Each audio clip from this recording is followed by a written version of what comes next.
Welcome to another exciting podcast with Lotus and QuicKarl. Today we're at the movies set during World War II.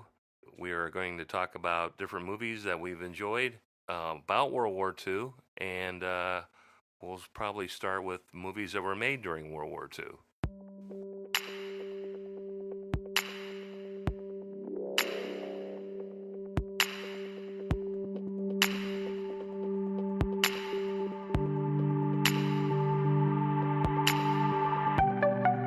See, I don't think I have to introduce us this time because you've already introduced us. You made my job that much easier today. Welcome to the Socratic Neighbors podcast, the podcast where we think things through and we try to answer each other's questions and get to the root of a certain topic. This episode, we're going to go in a little bit different direction. QuicKarl has diverted my attention away from philosophical endeavors and pushed us towards entertainment and the realities. Actually, we'll probably end up going into a little bit of realities of World War II. Yep. But yeah, we're doing some WW2 stuff tonight. So it's May. It's the month of May. Can you believe it? May already, yes. It's this year is just. This year seems like it's just rocketing through 2018. Well, when you get to my age, they go pretty fast. That's what I've heard. I also I'm probably starting to get used to my life a little bit, all the craziness and chaos. If you can hear them in the background, we've got our three other four-legged co-hosts with us this evening. We've got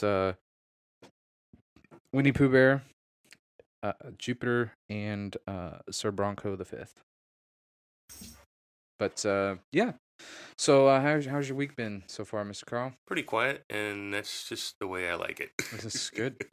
Yeah, mine's actually been kind of laid back this week. Azerbaijan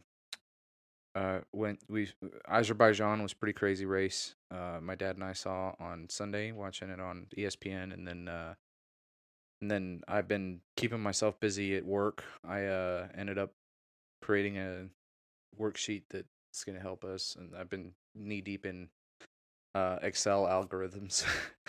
Sounds like exciting stuff. It's actually very exciting stuff because I've rarely ever touched on Excel algorithms, so I'm pretty proud of myself. And then Mrs. Lotus is trying to decide on a career path, actually. She actually is trying to sit down and figure out a career path other than what she's got. So I think her job change has been if she goes the way she wants to go, then I think it'd be good for her. But yeah, enough about our lives. This is your topic of the week, so you take us away. So movies that were made during World War II, huh? Yeah, well, let's start with that. And oh, wait. I do before we get through all this, I do want to thank a listener who we got our first iTunes review. Yeah. This is it's written by Globetrotter Extraordinaire, so I could possibly be listener Tyler, but I don't know. I'd like to think it's not, because I like to think we have more listeners than just Tyler. But he says, this is a new podcast, but frankly, I don't know how I got by without before. There are a few personalities as witty and as entertaining as Lotus and QuicKarl. The duo complement each other well. If Lotus is a premium hand-rolled cigar, then QuicKarl is a finely aged bottle of esteemed scotch. Together, they are tackling the tough subjects of the world with unfaltering grace. I eagerly await the next episode and every episode thereafter. Keep talking, gentlemen. We are listening. That's great. It's like should do my Autobots rollout. Yeah, there you go. Yeah, 5 stars. Socratically sensational. That's what he left us. That's kind of like Robin with Batman. Holy moly. Holy moly, Batman. But anyway, yeah. Sorry to interrupt. No, it's okay. It's good that it's shout out to our listener. This is pretty good. It's pretty good stuff. We appreciate the feedback. Yeah, we do. I'm very pleased that most of the people that are listening are are enjoying the show. So anyway, take it away. Yeah. Mr. Carl. Sorry to interrupt Yeah. you. No, that's all right. One thing I was kind of curious about before we start was how many pictures there, with World War II as a backdrop are related to that have actually won the Academy Award for Best Picture. And so Mrs. Benevere which is one we were discussing, was made in 1942, and that did win the Academy Award for Best Picture. And it's a great movie. It was set during the Blitz. It is a great movie. Yeah, I mean, you can't beat Greer Garson. Yeah, I mean it's one of those movies I've actually seen. Like, I mean, I've seen parts of older movies. I'm old too, but I did have to watch that as a rerun as well. But I mean, I've seen older movies, not just Mrs. Miniver, but like I've seen parts of Metropolis, and then I've seen parts of I've seen parts of Metropolis, and I've seen parts of there's another one that I've seen, but the oldest one I'm really familiar with is It's a Wonderful Life and Miracle on 34th Street. But those aren't World War II related, but but Mrs. Miniver, that's just interesting because it really captures. I thought it really captured, the London, Britain at home, which I found really compelling. Right. Because Britain at home, you don't realize that the citizens went through it as well. Because in the United States, I mean, apart from people finding out the loss of their loved ones, there wasn't a whole lot of action seen on the United States apart from Pearl Harbor. On the state side, there wasn't a whole lot of action. Right. So I found Mrs. Miniver really compelling because of it. It wasn't the focus of the movie wasn't World War II, but it did show the element of danger that existed. Right, and how people got on with their lives with that as a backdrop. Correct. Right, and that the life still has to go. Life still has to go on, even if you're knee deep in a war. Right. I mean, you could flee your country, but if you're an English citizen at that time, you're going to stand with your prime minister, and you're going to buck it up, and you're going to fight for your homeland. And whether you're actually fighting or not, you're going to be strong for the community. Yeah. Well, and it kind of leads into one of the newer movies that came out, Darkest Hour with Gary Oldman.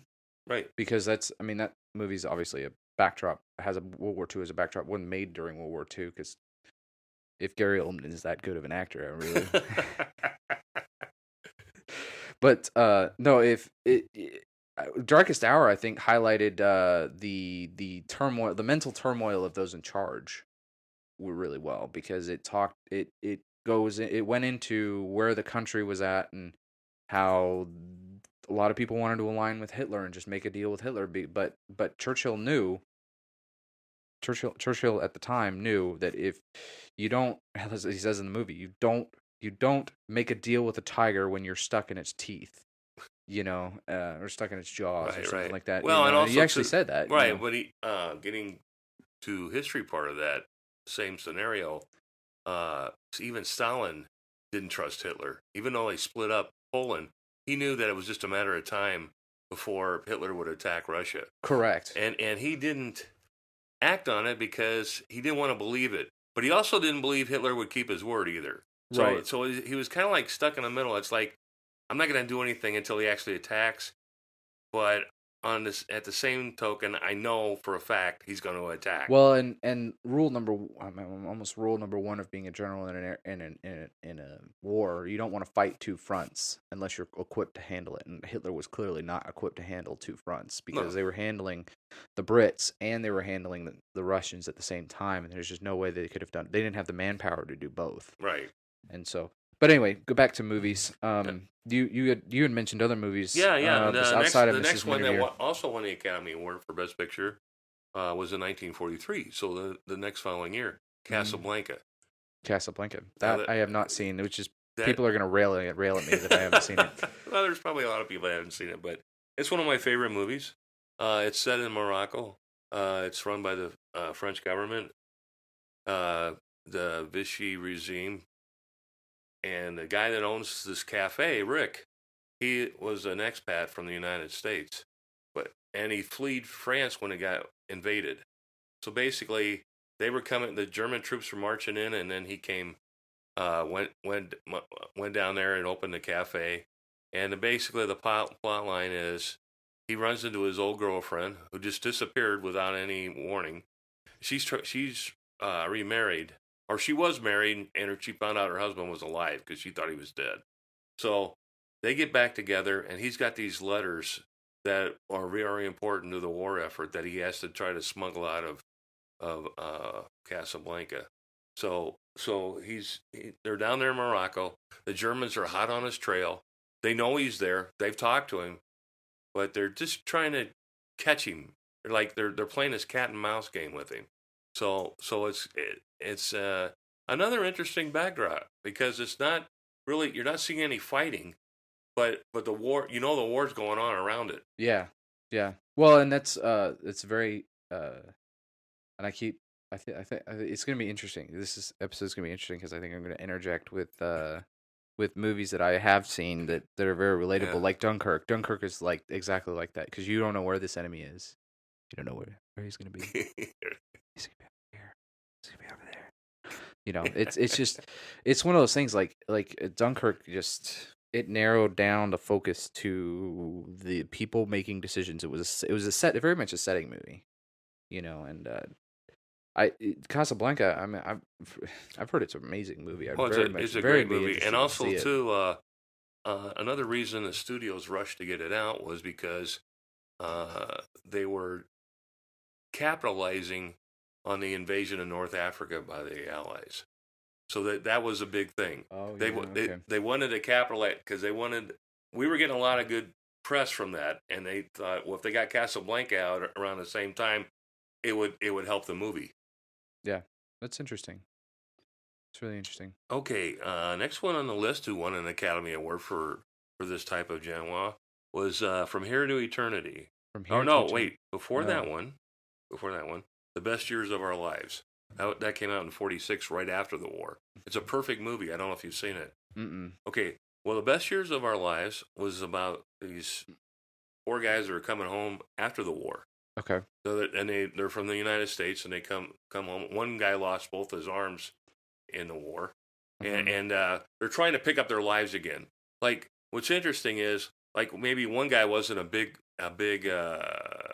person in the war, mm-hmm. but he's like a manager or a captain of industry, and another guy could have been like a captain or a commander, but then when he got home, he was unemployed and really didn't have anything to do. So it delves into their 4 lives, and it kind of gives you the aftermath of the war, and it happened right in 1946. So it was all happening at the same time. Yeah, and that seems like a movie that would at the time it would have helped define itself among veterans who were maybe going through that. Right. Oh yeah, definitely. It's similar to how people talk about the American Sniper. The PTSD and all dealing with with not just dealing with your life, but dealing with what happened, and then dealing with how do I adjust coming back home, and then try to help someone that was going through it. Right. Yep. Okay, so the next one was in 1953. Okay. That won the Academy Award, and that was From Here to Eternity. From Here to Eternity. Now, you said you have seen that one. No. You haven't seen that one? I haven't seen From Here to Eternity. Okay, well, that's set right before Pearl Harbor, at Pearl Harbor. Okay. So basically, the one of the backdrops is one of the sergeants having an affair with his commander's wife, and this is all this drama going on. Everything's like kind of quiet because nothing's really happening, and like they have this guy that they brought over that they wanted to box. He was a boxer, and he refuses to box, so they're constantly making life miserable for this guy. And Frank Sinatra actually won an Academy Award for Best Supporting Actor for the movie. Interesting. And so anyway, the movie pretty much ends with the Japanese flying over to bomb Pearl Harbor, and they do fight them at the end of the movie, but that's everything leading up to it's like real quiet at home, and they've got all this other stuff that's not really military related going on. So that was kind of an interesting backdrop.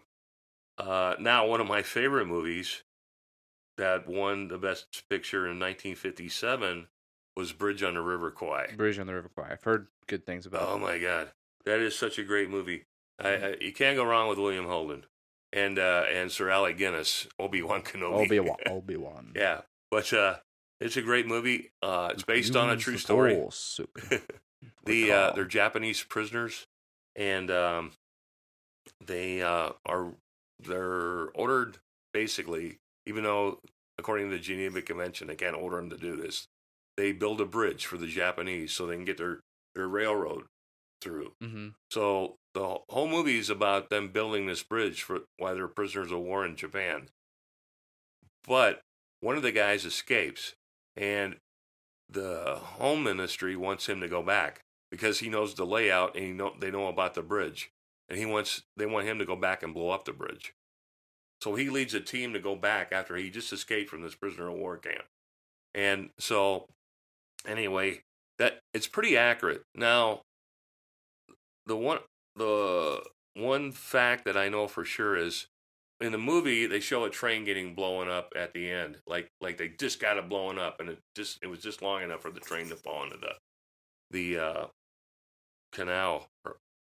In reality, they did blow up the train, or they did blow up the bridge, but they're not exactly sure if there's really was anything going on with it. They were able to destroy the bridge, but I think for dramatic effect. Yeah, they put that in. It's Hollywood being Hollywood. Well, if Oliver Stone directed it, then everything would have been changed. that guy is real good about rewriting history. Yeah. Okay, we're getting down there. The next one that won the Academy Award for Best Picture was in 1970. It was Patton. Now, who was that? Who was George C. Scott? George C. Scott. He played General George Patton. And Okay. it starts out where he's in North Africa going against Rommel, and then later he moves into Italy and Europe, and he starts a campaign with the Battle of the Bulge. Oh, okay. Did you? And you didn't see that one? No, I haven't seen that one either. One cool thing that I can lay claim to is I saw the Academy Award for Best Screenplay for that movie because Francis Ford Coppola wrote the screenplay. And okay. And I was the guy that wrote The Godfather. Yeah, the guy. He didn't write The Godfather, but he directed Godfather. Yeah, I saw those Academy Awards too. Okay. But anyway, it's a great movie. I know he refused to accept the Academy Award when he won it. I think he had somebody pick it up, or he just refused to get it. Yeah. He didn't want to do it. But great movie. I remember going there when I was a kid with my family. We went. I actually saw it in the theater. Oh, cool. So that was pretty cool. Now here's the next movie that came out. Now there's a 23-year gap before there was another Academy Award winner for this type of thing. Schindler's List. Schindler's List. Now I've seen parts of it. I've not seen it all the way. You haven't seen a whole thing of Schindler's List? No. Another great movie, shot in black and white. Okay. And yeah, it is. Yeah. Okay. It's a story about Oskar Schindler, who saved a lot of Jewish people from going to the gas chamber, the concentration camps. So he bought these factories and had them build stuff for the Germans, but it was stuff that would never really be used. They would build stuff that was like really inferior. So he wasn't really helping them, but he got really good with these commandants and stuff at these camps, and could get anybody he wanted to work for him. So he's credited with saving like hundreds of lives. I've heard it's isn't that Liam Neeson that's in that movie? Liam Neeson is he plays the Nazi. Liam Neeson. Yeah, he's the guy. He's Oskar Schindler. He's Oskar Schindler. I'm thinking of. Oh yeah. That's before That's before his daughter got taken, right? Yeah, that was a lot later. Those are good movies, though. Those are good movies. I've seen all three of them. Yeah. Yeah, I like the Taken movies. And I will kill you. You release her now. So anyway, Schindler's List. But that you brought up something. I brought the, or you said something. I was thinking of the commandant. That was played by Ray Fiennes. He played the Mm-hmm. commandant in that movie, and then that does tail into the Wasn't next. was What? that Ray Fiennes or? No, he was the commandant. Yeah, but Ray Fiennes wasn't he? Have you seen Enemy at the Gates? Yeah, but he's not in Jude Law. You're thinking of Well, Jude Law's in it, but who plays the his best friend in that movie? his best friend. Uh huh. I thought that was Ray Fiennes. No, that wasn't Ray Fiennes. That was Joseph Fiennes. Yeah, but that's another good World War II That's picture. a good World War II picture. And based on a true story as well. Yeah. Although it's funny because I used to have this Russian pen pal, and she said that it's not accurate at all. No. Well, it's not totally accurate, but I mean, like she yeah. she argued with me that that Russians didn't turn on their own soldiers, even though there's documentation that they did. Yeah. You know, and it's like you can deny that all you would like, and I know that you probably have to deny that, but you know, it's a pretty sad facet of not to get political here, but it's a pretty sad facet of communism that they had that mentality of we'll shoot you if you retreat, you know, and it's like Oh yeah, right. And, they were shooting their own people. Yeah, it just. But you know what? That movie's pretty good. I'm not saying other countries haven't done that with their own, but if you desert during a war, well, if you but there's a difference. There's a difference between desertion and mass retreat. You know what I mean? Right. And so, like, you know, like there is a certain point that would you rather be? Well, you know what? The bottom line is it sets an example. If you don't stop it, then you're going to lose everything. You're right. Yeah. So you kind of have to put that fear of God in them. Yeah. You know, I don't know. I'm not saying I agree with that, but I don't agree with. I don't agree with that either. But it is a fact of life when it comes to war. Sometimes, yeah. Okay, so the next movie was in '96, 3 years later. That was that won an Academy Award. That was The English Patient. Again, Ray Fiennes is in that movie as well. And The English Patient was basically set near the end of the Second World War and then continued after. The English Patient was a soldier that got wounded during World War II, and this nurse in Italy took care of him, but he was already married. Oh, okay. So basically, their love story develops after all this. They kind of started a love story then, but it kind of ballooned later after the war. So that was kind of a backdrop for that. Yeah. The last movie to win an Academy Award for Best Picture related to World War II was The King's Speech. The King's Speech. Yeah, with Colin Firth. So he played. Okay, but Saving Private Ryan won Academy Awards, but it got nominated for Best Picture. It didn't win. It didn't win Best Picture. Steven Spielberg got Best Director. Yes, that's right. Well, and they got Best Sound Design. They might got a lot of best stuff. They got Best Sound Design and Best Cinematography, but I don't think that they won Best Picture. The King's Speech is the last World War II. King's Speech is great. Yeah. Okay, so you've seen that one. Yeah, that's great. That's a great movie. Yeah, it is a great movie, and he sits down and it kind of like makes the people rest assured that we're going to. Yeah, and it was. I found it really compelling because it's about this. It's the story of a guy a story of a king, but a story of a prince. Well, I keep backtracking here, but the story of a prince who had no intention of taking the throne. Right.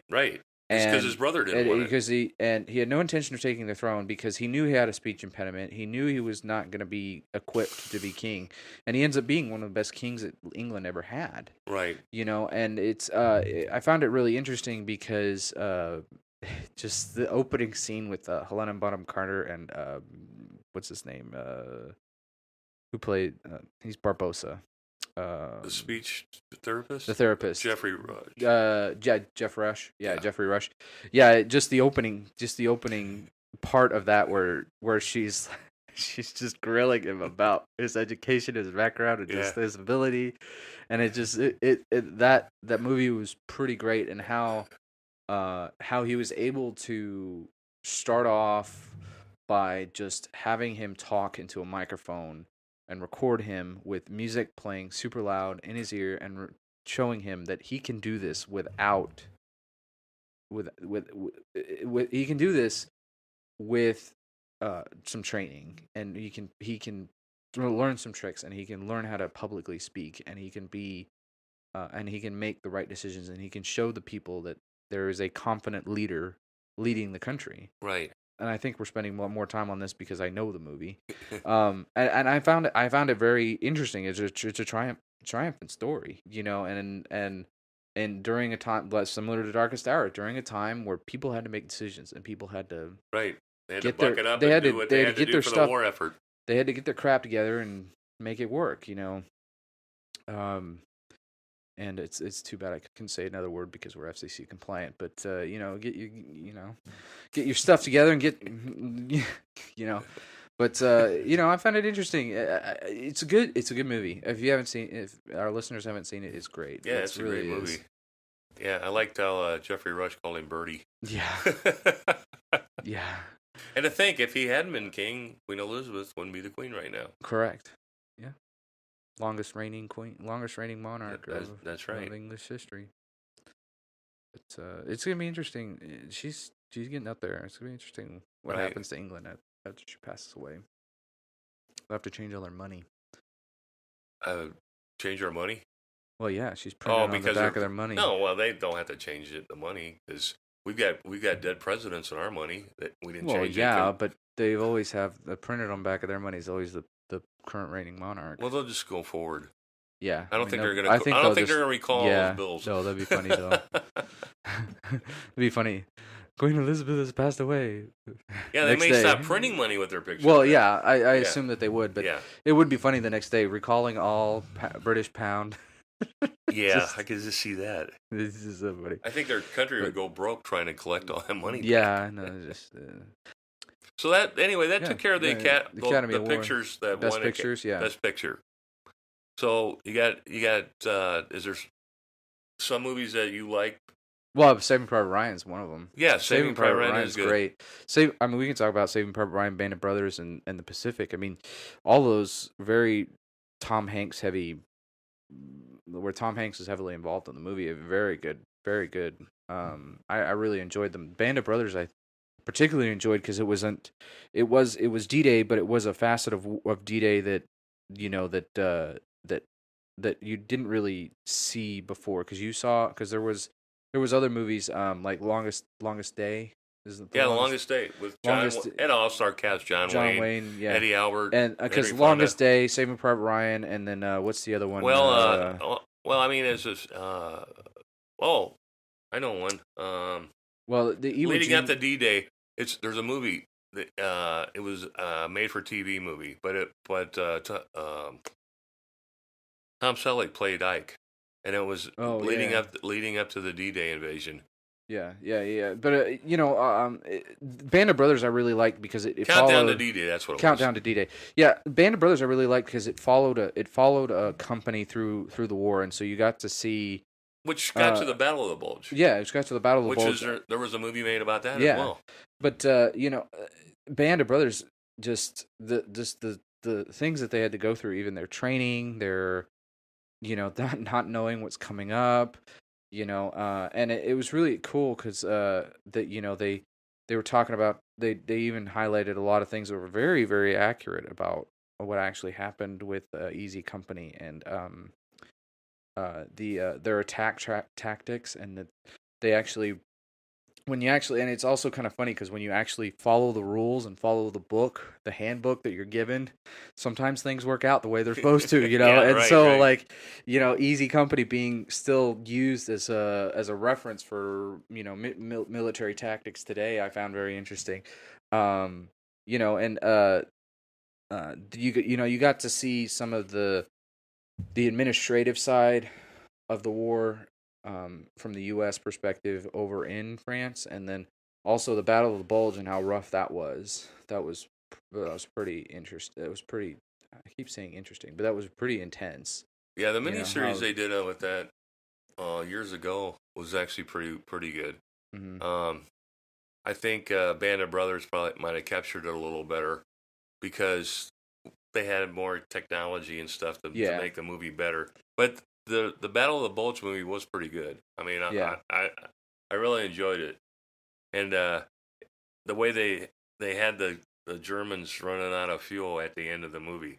Yeah, and like the commander just a dramatic effect, but they had his tank getting blown up at the end. Well, in Saving Private Ryan, it brought up a lot of moral and ethical dilemmas among soldiers, and the corporal saying, "There's nothing left to do, but there's nothing left for us to do but to do or die." And it's the call of talking about the actual ethics of soldiers is that you're supposed to follow orders, and even if the orders, as long as you, and like we had said in our military episode, as long as the orders are lawful, then you're called to follow them. Otherwise, you might be shot or dishonorably discharged. Right. And particularly during wartime, I mean, for them to, the scene with Hanks,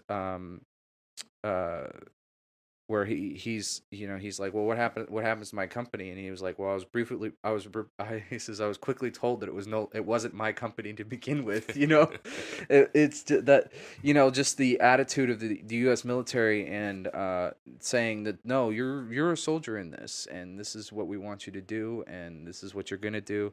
And I think something that, for me, that was really, it captured very well, the spontaneity of war. That you don't really know when something is going to happen, particularly the first time you watch the movie. Right. You could just end up in a battle and not even be planning for it. Yeah, and I know that the D-Day scene is not entirely accurate in terms of action and exactly what happened, but it captured the raw emotion and the chaos of trying to fight your way up a beach, and just. And they used the backdrop storyline about Saving Private Ryan, but based on the fighting Sullivans. The Sullivans, yeah. Who lost their lives in the Navy when their ship went down. And Spielberg did a great job. I really enjoyed it. Yeah, he didn't win Best Director. I watch it. I'm trying to watch it once a year. It's because it's a good movie, and I like the guy that played. I like Giovanni Ribisi. He's a good actor. Like, he's just like, yo, he's in one of my favorite investment movies, The Boiler Room. And he's just him trying to heal, and he's just yelling at the Germans, it's so funny. One D-Day movie we didn't touch upon, but for our older listeners, this will probably be nostalgic, but Bedknobs and Broomsticks. It's a Walt Disney flick that was for kids, but it was set during the war, and you can see the witch cast a spell on the Germans on the shore because they were looking out and they saw these ships coming in. It was set during D-Day. Another movie we didn't touch on was Captain America: The First Avenger. I'm just kidding. We could also touch on Wonder Woman, because that was originally set during World War II. No, that was World War One. Not on the TV series. Oh, they're on the TV series? No, it's TV series World War II. But no, we'll get it. That's alternate. It's alternate fiction. But no, but Pearl Harbor, the movie Pearl Harbor. I know that people get upset that they didn't actually use the people that actually did get up in the air for that as the backdrop for that movie. But the actual intensity of Pearl Harbor and just all of a sudden we're being attacked, that also captured the spontaneity of war pretty well. Yeah. And I like Michael Bay. I think he does pretty good work. Because I'm an adrenaline junkie too, so I like watching all the explosions and stuff. But and I like Michael Bay for the practical effects of his movies too, because he tries to incorporate as many practical effects as he can. But the Pearl Harbor, I mean, and Doolittle's what are we? Raiders. Doolittle's Raiders. That really captured something that I didn't know about before I had seen that movie either.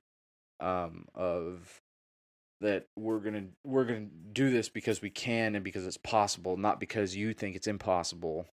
The return on we're gonna strike them back because they need to be. They've awoken the bear. Right. And we're gonna strike back. And that was evident in the movie Tora, Tora, Tora, which is probably the best movie ever made about Pearl Harbor. Yeah, because it showed both sides. Mm-hmm. You saw part of the movie going on with the U.S. side, all the stuff in the backdrop, and then you saw the Japanese getting ready for it on their side, and it was in Japanese.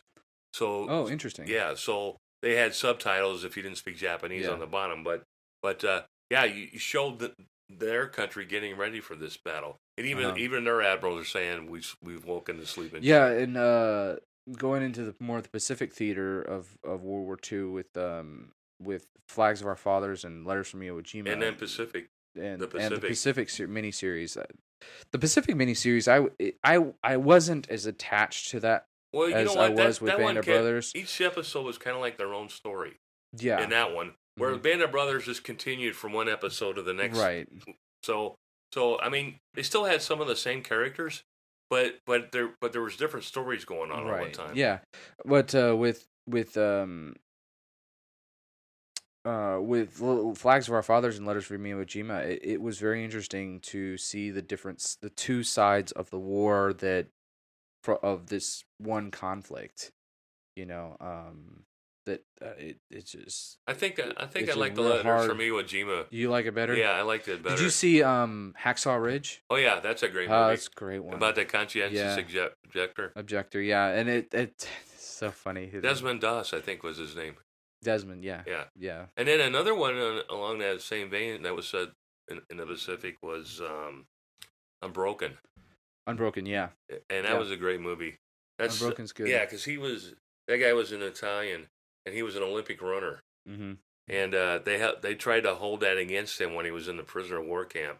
Mm-hmm. But one of the prisoners of war that was in it with him was Major Pappy Boyington, which if some of our listeners know the story, it was a show on television originally it's called Baa Black Sheep, and they changed it to Black Sheep Squadron, and they were a core group of Marines that flew from the Pacific Islands, and they were basically attached to a Chinese squadron to fight the Japanese, because the Marines at the time didn't really have their own squadron. These guys were more like they weren't renegades, but they were basically attached to help one of our allies. Mm-hmm. So anyway, Pappy Boyington was captured. They don't ever tell you that in the series or the show, but he was a prisoner of war when that guy, what was his name?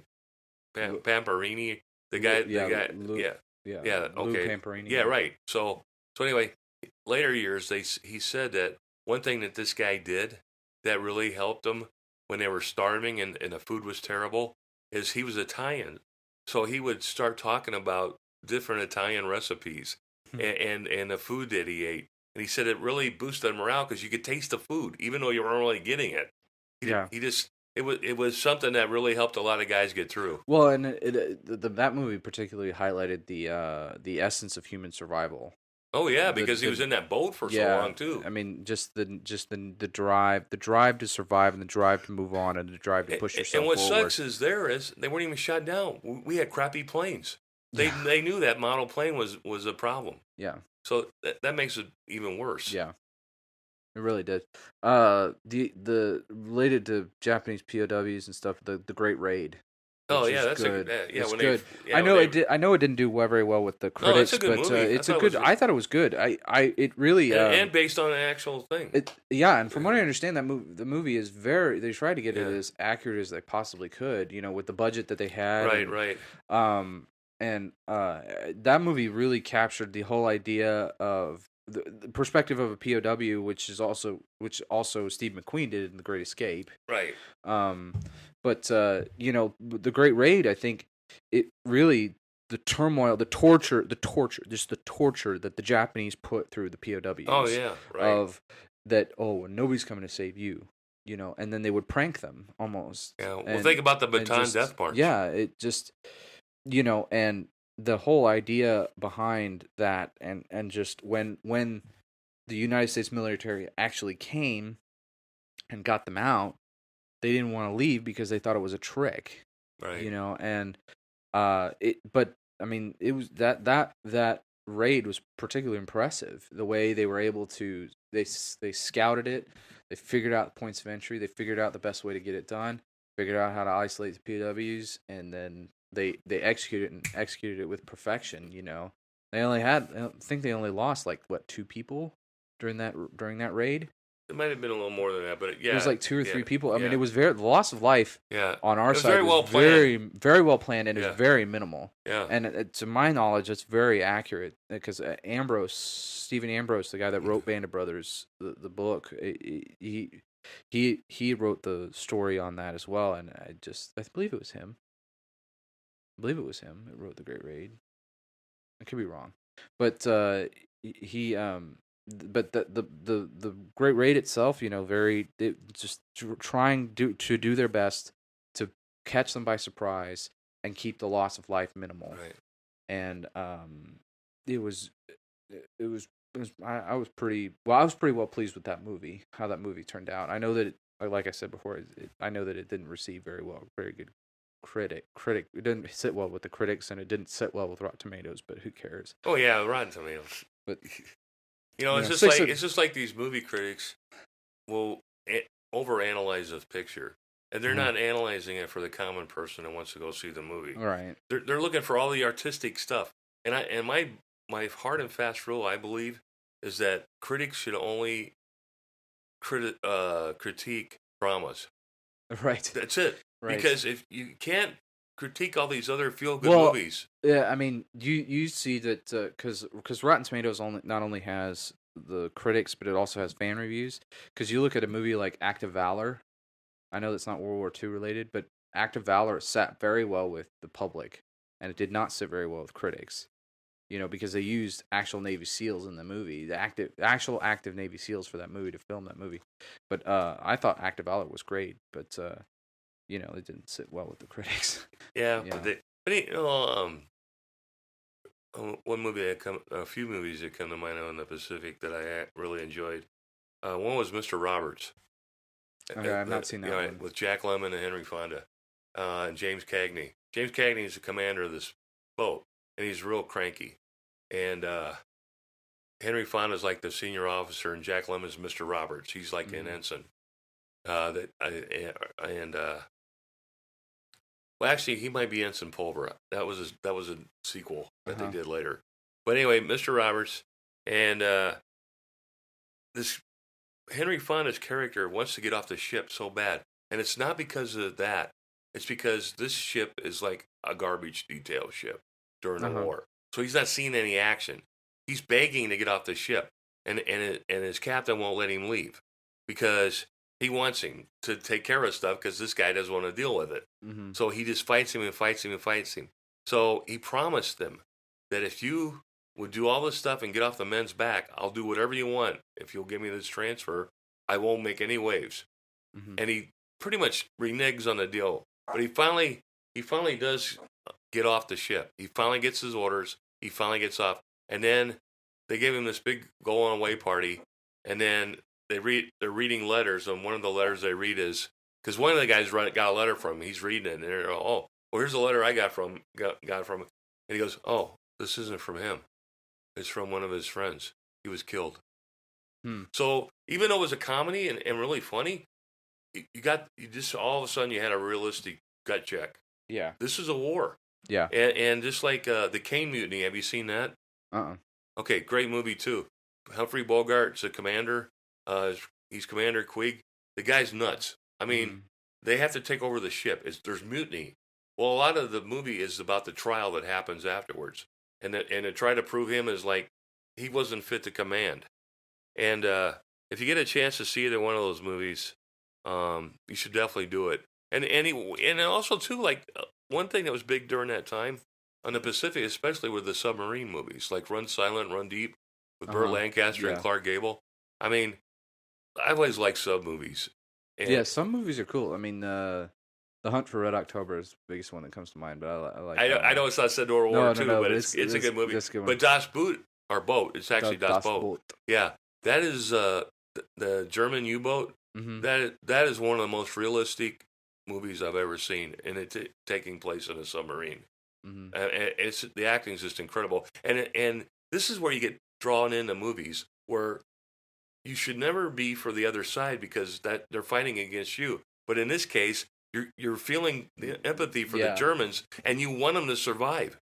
You want them to live.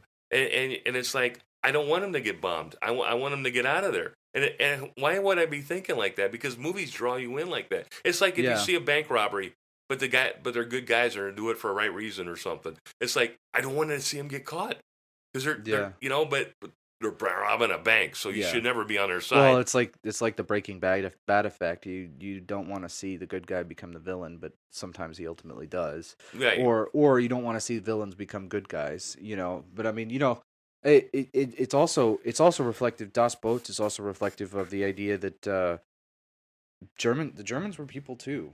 Right. You fight an enemy, and the difference between killing in war and murder is that murder, it's your neighbor and it's somebody that you know, and killing in war is somebody you don't, and sometimes there's a call for it. And World War II, I find the setting of World War II, in terms of where it lies in history, is that it was a war that was a necessity to eradicate evil. And it because apart from, I mean, I'm not a fan of Hitler, but I respect what the man did in terms of trying to unite his people. But at the same time, he is a truly evil. Oh, sure. Evil man. Sure. He was a truly evil man. And you see a little bit of that insight with a few of the movies made about him, especially like in the bunker or the last 10 days of Hitler, where he's in the bunker, and you see about all these idiosyncrasies he's got going on before the and I found we talked about this before, but Dietrich Bonhoeffer, you know who he is? The priest. He was a priest. Pastor, he was like a pastor. Right. He was a pastor in Germany, and he was similar to Oskar Schindler. He helped get a lot of Jews out, and he also was part of one of the last assassinations of Hitler before Operation Valkyrie. Operation Valkyrie, I think, was the closest. Well, it was the second to last, and it was the most. It was the most successful, the most successful failure of the attempt on Hitler's life of the 14. It was when there were like 16 attempts on Hitler's life or something, 14 or 16. I don't know if there was that many, but there were a lot. There were a lot, but Bonhoeffer was one of them as well. He tried to set up a bomb. He and his group tried to set up a bomb on Hitler's plane when he took off to go to Vienna. And the bomb didn't go off. They found it before the plane took off, and he was then persecuted, not persecuted, but he was suddenly then found, executed, and put to death. And Hitler recorded his death and watched his death, and then 2 days later, after he watched Bonhoeffer die, then he killed himself, which I found very interesting. Yeah. But Bonhoeffer, there's been stuff written really about good. him too. Yeah, The Beams Are Creaking is a play that's really good. I would love to see that become. I would love to see somebody. I wouldn't want it to be called The Beams Are Creaking, but The Beams Are Creaking was the name of it, the name of the code that they were using to try and find out what Hitler was doing, and The Beams Are Creaking is the name of the play, but I would love to see somebody try and because I mean maybe it wouldn't be that popular because it'd be too similar to Schindler's List, but it would be interesting for it to be put into a movie. Right. Well, because it's a good play. Well, yeah, and speaking of Schindler's List, there are a lot of the movies Holocaust related. Yes. To this, and Judgment at Nuremberg, which was a pretty good movie. Mm-hmm. They did do a remake with Alec Baldwin. It was all right. But the original one was Spencer Tracy and Richard Marx. I've heard that one's really good. Really good. Judy Garland's in it. She is? Yeah, she's one of the witnesses. But it's really good. And then there's Sophie's Choice, which Meryl Streep won an Academy Award for. Mm-hmm. And Life is Beautiful. The guy that wrote that, he won an Academy Award for Best Actor. Mm-hmm. That's a great movie, but these are all movies that they set during the Holocaust. Yeah, Defiance. Defiance is good. Defiance is great. Oh, the Pianist. The Pianist, yeah. That's really good. And Jacob the Liar with Robin Williams. Oh yeah. Yep, that's. I know what you're talking about. Then there was. I've not seen it, but I know what you're talking about. Yeah, and then there was that movie. I can't think of the name of it offhand. Well, there was a Gray Zone. That was a mini series with Steve Buscemi and Harvey Keitel. But there's a movie, and it's a true story. And I want to say is Defiance the one where they're in the woods with the Russians? Yeah, Defiance is That's the one I'm thinking of. Yeah, probably. Defiance is the Ukrainian. Okay, Ukraine. Is it Ukraine? No. Daniel Craig's in it, right? Yeah, Daniel Craig and Lee Schreiber. Yeah. Right. Okay. Yeah, that's the one I was trying to think yeah, of. It's that's good. A great movie. It's a good movie. Yeah. It's funny because my wife, Miss Lotus, doesn't like watching a whole lot of World War. She likes watching a lot of documentaries, but she's not a big fan of Defiance because of how they like treated each other. Because like it gives a really realistic take on they're trying to survive. The desperation. Yeah, and you can't sugarcoat it. No, and the lengths of the lengths of risk that they were willing to undertake to create a town, basically start a town from scratch. Right. You know, yeah. And start a town from scratch with basically put themselves back into the Bronze Age. You know, and it was and for them to do that twice. You know, they did it twice. Well, and plus they had to do it through the winter too. Yeah, they didn't have like great conditions. No, and it. That's a good movie to see in Blu-ray because you can see, you feel like you're right in there with the snow coming down. Oh yeah, it's good to see in Blu-ray. It's also good to see in 4K as well.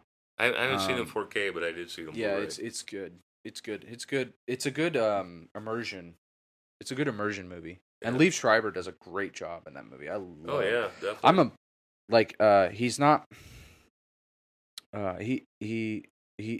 he's not always my go-to actor as far as like movies like that, but he's in Jake at the Liar with Robin Williams. Oh, is he? Yeah, and they're in the Polish ghetto. Oh, yeah, okay. Yeah. But I mean, and even the Pacific touches on the Holocaust as well, which is, I mean, that part made me sick. Like, just something else kind of dovetailing into that a little bit.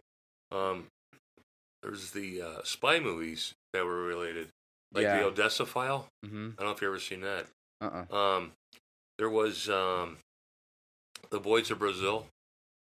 I didn't know it either. Yeah, and these are all like war criminals that like defected like to Brazil, and Gregory Peck's in it. And you can't forget Raiders of the Lost Ark. That's true. But I mean, the Raiders of the Lost Ark. Raiders of the Lost Ark is based on a because Hitler was really involved in astrology and all that stuff. Yeah, well, he was really, but he was also interested in because that was one of his strategies. That's one of the strategies as a dictator is to take over the religion as well, eradicate religion. Right. You know? But I mean, some of these movies, like there was a movie where I think I can't think of the name of it, but Robert Duvall plays like Dr. Mengele or one of those guys. It's not him, but it's somebody close to that. And the Mossad goes in and captures him and brings him back. Mm-hmm. And so these are like, they all fit into the picture. Like the Odessa Files got the secret list that they're trying to get with all these people. But there was another one too that came out with George Clooney, Monument Men. The Monument Men, yeah. I have not seen that, but I've heard. Yeah, it wasn't bad. It's not the greatest movie I've seen, but it's okay. You know, where they go in and get the treasures back from France. Yeah. Yep. Yeah. Another one of my favorite funny movies is Kelly's Heroes. Kelly's Heroes? Yeah, with Clint Eastwood. He gets this mishap band of brothers to steal this gold from this town. And it's being guarded by a German in this big tank. And it's a funny movie because they're doing this on the side. They can't let their commanders know that they're planning to steal this gold. So the whole movie is all these guys, all these renegade soldiers getting together to steal the gold, and it's a funny movie. But you know, you were talking about Great Escape. That's a classic, and it's one of those epics that happened during World War II. Another one of my favorite epics was The Dirty Dozen. Yeah, The Dirty Dozen is pretty good. It's been a while since I've seen that. Yeah, I know they made a sequel, but I've never seen the sequel. But the first one's really good. Yeah, I mean, there's a lot of movies. There's so many movies. Yeah, and we're not even. And just to let our listeners know, we're not gonna. If we missed your favorite movie, we're sorry. We may have seen it too. If you have a list of movies, send it to us, and then we won't read it next episode. There, you got to put that disclaimer out there. We'll read it, but we may not read it on the air. And you can just say screw you. But anyway, there's a couple of movies about leaders that they made. We talked about Patton earlier, and then there was the movie they made about MacArthur, where Gregory Peck played General MacArthur. And so it's pretty much not his entire life, just like Patton's. It starts out when he's in the Philippines and he has to leave because the Japanese have run the Philippines, and he said, "I shall." That's his famous saying, "I shall return." I shall return. And then he was involved. Then he was involved in Korea. He got too big, and Truman finally had to put those stops to it. But there was somebody, and then they've never really made any movies about Eisenhower, but they have. Like they made a movie with Robert Duvall played him, where he goes over and tries to get the D-Day thing going right away, but he hasn't convinced Churchill to do it now. Churchill's totally not on board, but he wants to wait 2 or 3 years. He doesn't want to do it immediately. But the whole storyline is about his driver, this woman that supposedly he had an affair with. She's the one that wrote this. Oh, well. But no, another movie we didn't touch on that highlighted warfare pretty well is Fury. Oh yeah, Fury's a great movie. I love that movie. Yeah, Shia LaBeouf actually gives a pretty good performance. He does give a pretty good performance.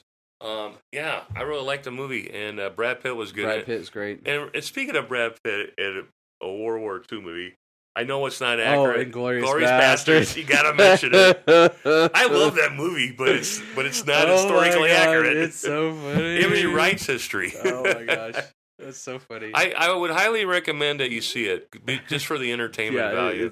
I'm not a big Quentin Tarantino can't act at all. He's the worst actor I've ever seen, but he does have some pretty cool movies. Yeah, I mean, I'm not the biggest fan of his movies. I mean, he did Django Unchained, right? Yeah. Yeah, Django Unchained. Yeah, he did Django Unchained, Kill Bill, and also you can't leave out Pulp Fiction. Yeah, Pulp Fiction. Yeah, Dawn to Midnight I could kind of go without, but that Reservoir Dogs. That was good. But and Jackie Brown, he did that one. Yeah, he is. Yeah, Inglourious Basterds, and Christoph Waltz plays... And he won an Academy Award for that and Django Unchained. Yeah. He got Best Supporting Actor twice with Quentin Tarantino films. Yeah. But Christoph Waltz is pretty good. Yeah, the Jew Hunter. The Jew Hunter. Yeah, he is good in that. He's in another movie I've seen, Water for Elephants. He's the ringmaster at a circus. Yeah, he plays kind of a... He was an asshole, but he's good. I liked him as number one in he's not number one, but I liked him as the Bond villain, the most recent Bond villain. He was pretty good. Oh, is he? Okay. Yeah, he was pretty good. He's Bond good villain. in that true story about the lady that painted pictures with the people with the big eyes. It's called Big Eyes, and he takes all this credit for these pictures that she painted or something. Mm-hmm. Yeah, it's a crazy movie, but he's basically a con artist, but he does a good job playing it. We didn't touch on did you ever see The Thin Red Line? But wasn't that Vietnam though? Was it Vietnam? That's what I thought Vietnam. Sure. Yeah, it could have been Vietnam. But Bruce Willis is in that, right? Can't remember. I think so. I can't remember. Yeah. But I could have sworn. I'm sorry, I haven't seen it in a while, but you're probably right. It probably was Vietnam. Oh my gosh, that's so funny. Oh, but you don't want to. No, what happened? So Jupiter. So one of our four-legged co-hosts was lying down underneath QuicKarl's dishwasher and laid up too close to next to it, and as soon as she laid down next to it, this dishwasher door just starts falling down on top of her, and so as soon as it falls down on top of her, she goes. And just a disclaimer: no animals were hurt during this No broadcast. animals were hurt during this podcast. No animals have ever been hurt. I got to during get our an podcast. honorable mention out to one of my favorite, funniest movies for World War II, 1941. Not seen that. Oh my God, That that was is so pretty good. Another Spielberg movie. Another Spielberg movie? Oh yeah, and it's so hilarious, but it's based technically on a true story. It's after Pearl Harbor, and there were Japanese subs spotted off of the southern California. So all these people are like in a panic. It's kind of like hysteria. So they're trying to protect the homeland. So they deputize like all these civilians to keep a like air warden type people to keep a vigil on everything that's going on. And I mean, it's just one of the funniest movies you'll ever see. But again, based on a true story, and it's got an all-star cast. Sometimes the best comedies, like Men. Not that it's it's based on somewhat of a true story, but the Man from U.N.C.L.E. Oh yeah. Like there was a spy conglomerate during the Cold War to try and work out things. But I mean, like the Man from U.N.C.L.E. is based on a TV show, which is based on right. But it's just the Man from U.N.C.L.E. is just a really funny movie. Well, just like the movie, but the TV series is awesome. Is it pretty awesome? Oh yeah, I watched it when I was a kid. They show reruns. Do they? Yeah, and that's so Get Smart. Get Smart. Yeah, Control and Chaos. Yeah. One quick shout out too I was going to mention is World War II shows that were on TV. World War II shows. They had some mini series though, like Winds of War and things like that. But one of the shows I remember watching when I was younger was Combat, and that was set in Europe.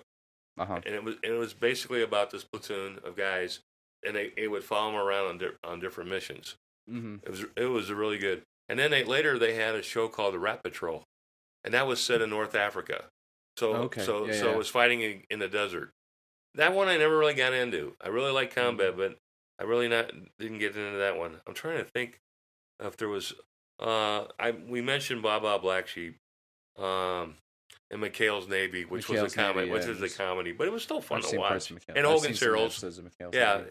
But no, I mean, like I said, there's probably a bunch of other movies, and I'm gonna think about it later and go, yeah, we could have mentioned that one.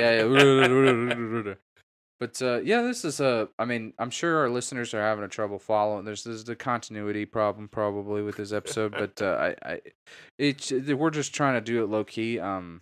Lotus, I myself am going on a business trip tomorrow, and we didn't really have a whole lot of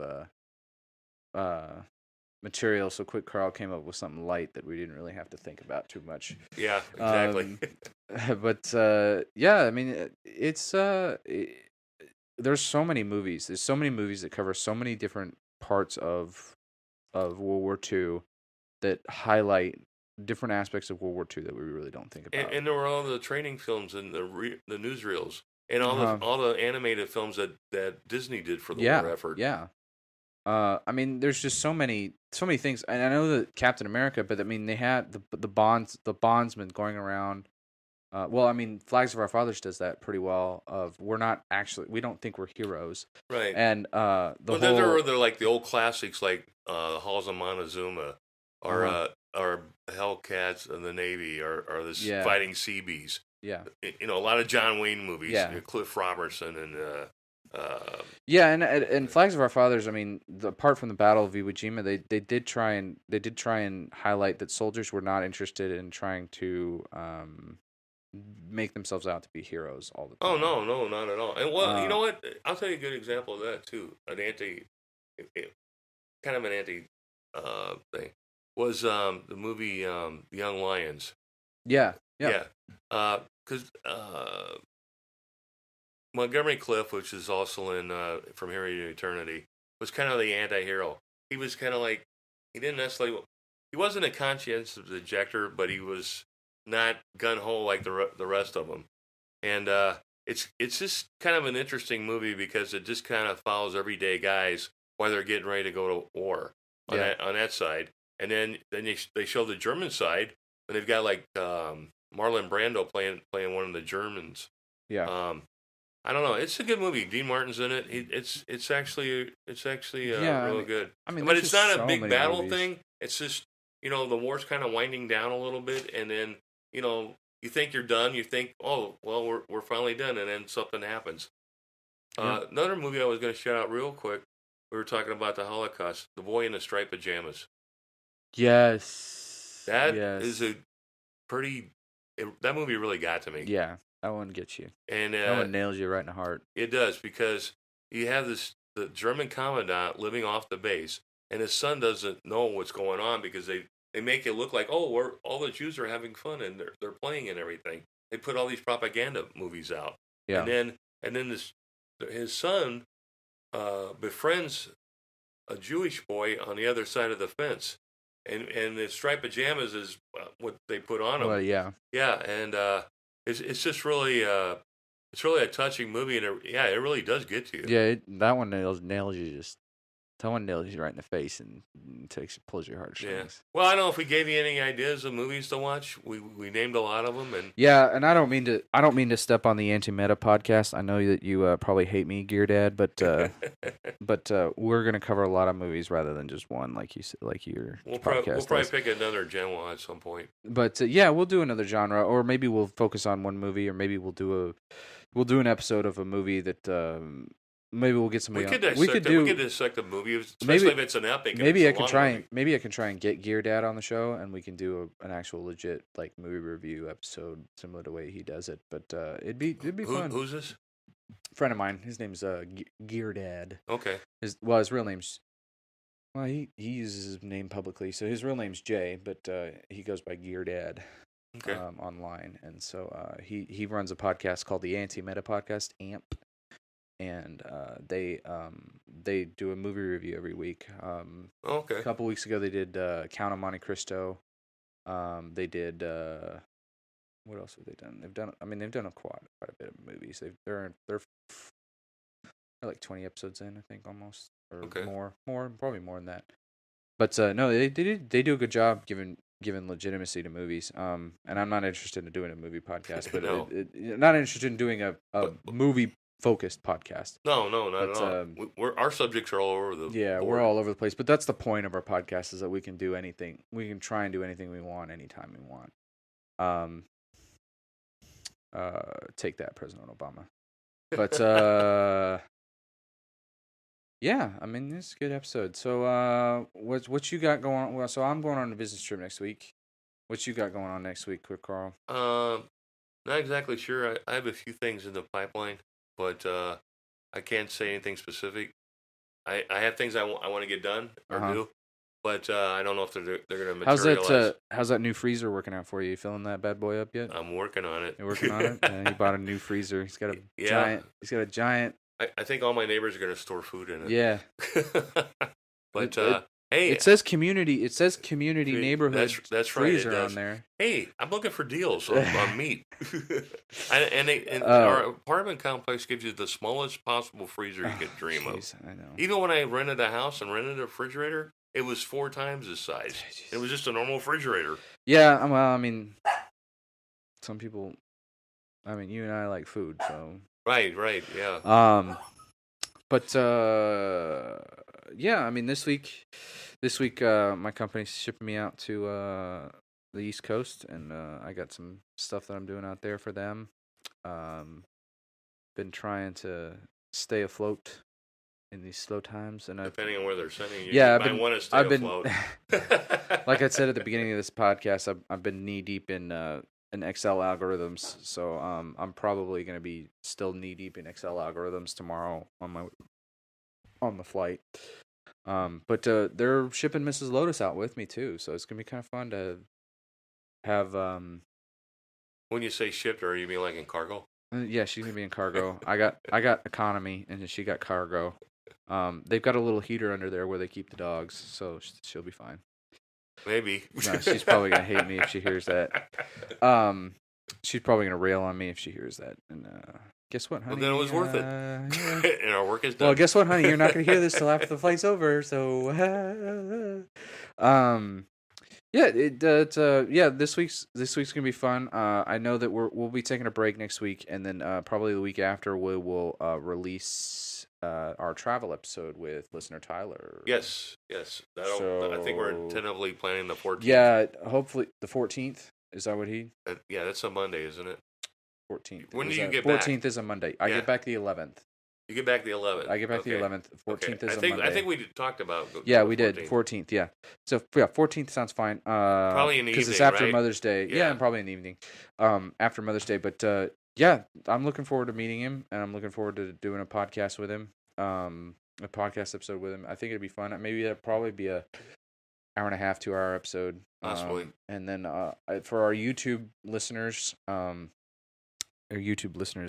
you'll be, for the first time, viewers, we will try and put images up on. We will get our act together, and get our video guy to put images of the various locations we talk about on YouTube, and maybe if listener Tyler has some video, we'll put some video on there as well.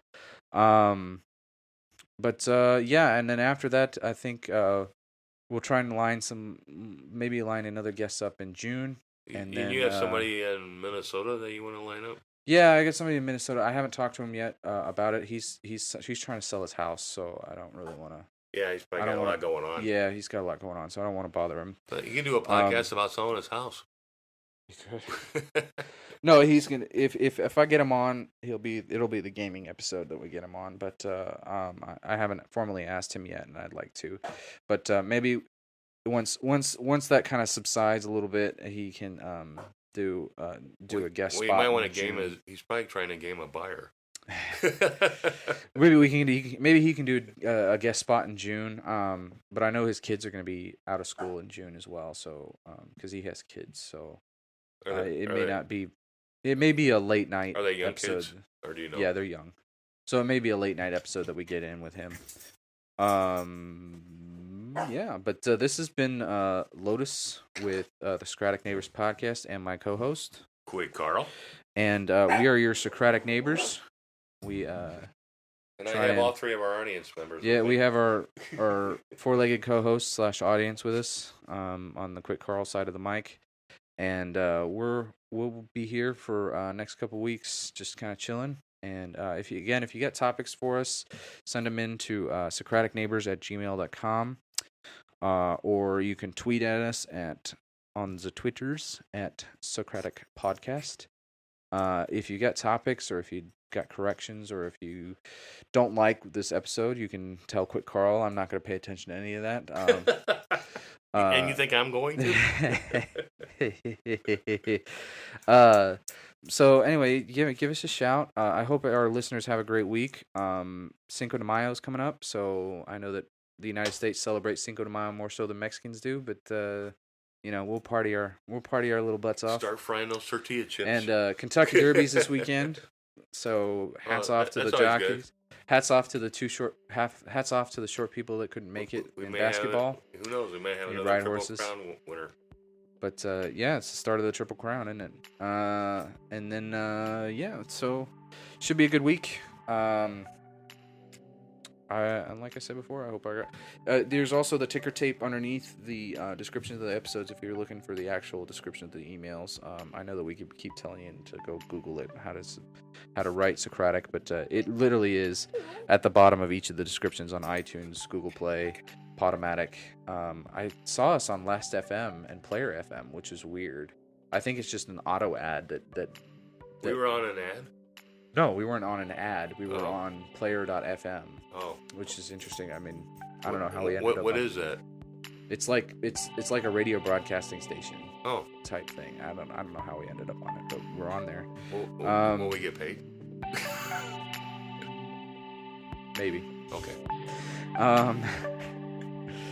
But yeah, again, like I said before, QuicKarl and I wish you guys a good week, and we'll catch you next time. All right.